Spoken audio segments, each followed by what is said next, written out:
A new day with cleaner air might be dawning on Imperial County after the first visit by the California Air Resources Board on Wednesday. Some are calling it a historic moment in terms of potential environmental impact under Assembly Bill 617. It is in CARB's 50-year history. We had not been to El Centro. We're here because we believe it's really important to participate with the community on this really important plan. The board approved the Community Emissions Reduction Program. The Air Pollution Control District and Comité Cívico del Valle highlighted the community's team efforts. With the purpose of informing CARB on which communities within Imperial County should be selected to participate in the first year. The bill aims to reduce exposure in communities which are most affected by air pollution. I'd like to highlight the great collaboration of community organizations, Air District, Community Steering Committee.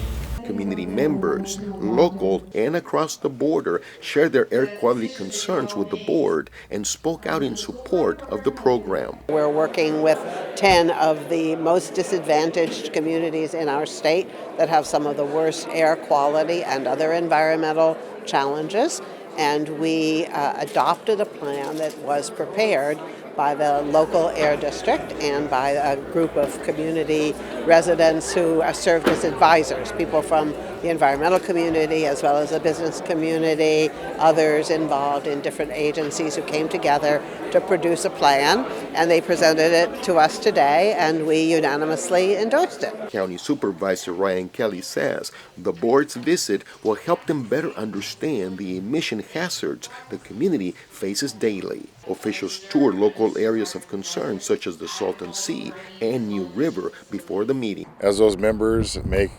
decisions based off of the entire state, they got to visit and see the conditions here in Imperial Valley, the cooperation that's being done between local industry, community groups, and the Air Pollution Control District. They praised the team effort by the local steering committee, which targeted air pollution in the Calexico, Heber, El Centro corridor. It's a program that is a first of its kind that was established by Assembly Bill 617 that was authored by myself and a colleague, Christina Garcia, from the Southeast Los Angeles area. It's a big, important piece of legislation that has allowed for the community to drive the conversation and the solutions that are impacting them as it relates to air quality problems. The board looked for specific factors before voting on the program. How engaged was the community? Was the community listened to as part of developing specific actions? And what are the next steps? The board approves it. How would we move forward to make sure that it happens? And how does the board stay engaged in terms of progress reports? The steering committee began meeting in November 2018. They also held public workshops and, working together with community, came up with a plan with 28 strategies. They want to reduce public exposure to toxic air contaminants and particulate matter, which once inhaled can cause serious health problems. These plans will be modified according to what the community sees becoming new priorities. So that's important to note that the community will always be at the driver's seat. The model set here in terms of the community working with the district, working with CCV, really is something we need to look for too with respect to other communities. How do you effectively develop a plan and move forward to implement it? Officials say this is just a starting line for much work ahead. The adoption of the plan is the beginning.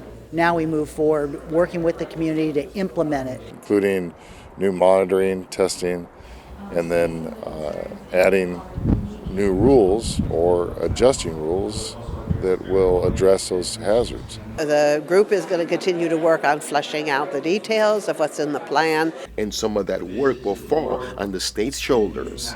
Which is work that I need to do along with my colleagues in the California legislature to fund these community air quality programs. It's just back to work. Officials are now calling the local work a model for the other AB 617 communities to follow. For more information, please visit the Imperial County Air Pollution Control District's website. The board says they were impressed to see the commitment by the community coming out in support of AB 617. They say it was a key factor in their decision to approve the program. Please follow us as we update you. For RD Media, I'm Roy Dorantes.